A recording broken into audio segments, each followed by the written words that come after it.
Christophe de Chavannes se confie sur sa carrière, « M'en suis pris plein la tronche ». Dans une interview sur le podcast Impoé, Christophe de Chavannes s'est confié sans tabou sur les épreuves qu'il a dû affronter tout au long de sa carrière et les critiques virulentes de la part de ses patrons. Il a failli tout abandonner puis a reçu un appel qui a tout changé. Christophe de Chavannes s'est confié avec honnêteté sur les hauts et les bas de sa carrière dans le podcast Impoé.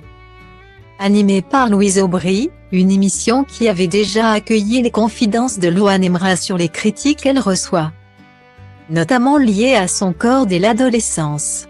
Ainsi, Christophe de Chavannes a expliqué sa relation avec son métier d'animateur télé dans un extrait diffusé ce lundi 6 mars 2023. « Je pense que c'est difficile de faire un métier comme celui-là sans avoir une envie sourde de séduire. Franchement. Je pense que si je suis là, ce n'est pas pour rien, c'est que j'ai eu besoin de ça dans ma vie. » Analyse-t-il.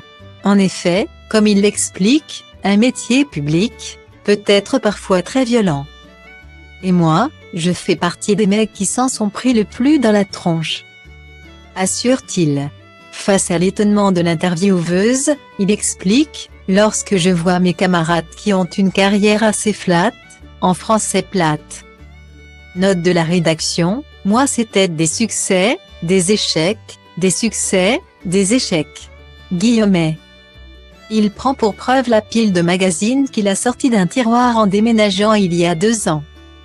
Sur des années, il y avait marqué de Chavannes, le retour, à chaque fois. Sur plein d'années différentes, s'est-il étonné. Ça veut dire que je m'en suis pris. Des gamelles, j'ai eu des patrons qui m'ont dit tu vois bien que le public ne veut plus te voir. Mets-toi au vert, c'est bon, il faut avoir les épaules. » Ainsi, il avoue qu'il avait presque abandonné, « Je pliais gentiment mes affaires. J'avais décidé de ne plus être malheureux, que c'était comme ça, que je ne comprenais pas mais bon. Dans la vie, il y a plein de choses qu'on ne comprend pas. » Lorsque soudain, alors qu'il devait partir 8 semaines en voyage, il a reçu un coup de fil. Lui demandant d'être le co-animateur de Quelle époque sur France 2 avec Léa Salamé.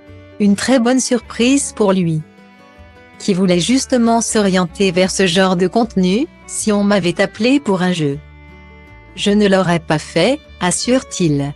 Et si animer ce type d'émission était un souhait, il ne pensait pas qu'il y aurait accès un jour. « Je n'avais pas imaginé 2 secondes que j'irais là. » Avoue-t-il, persuadé que personne ne le voudrait dans une émission intellectuelle et culturelle. Comme quoi, la vie réserve bien des surprises.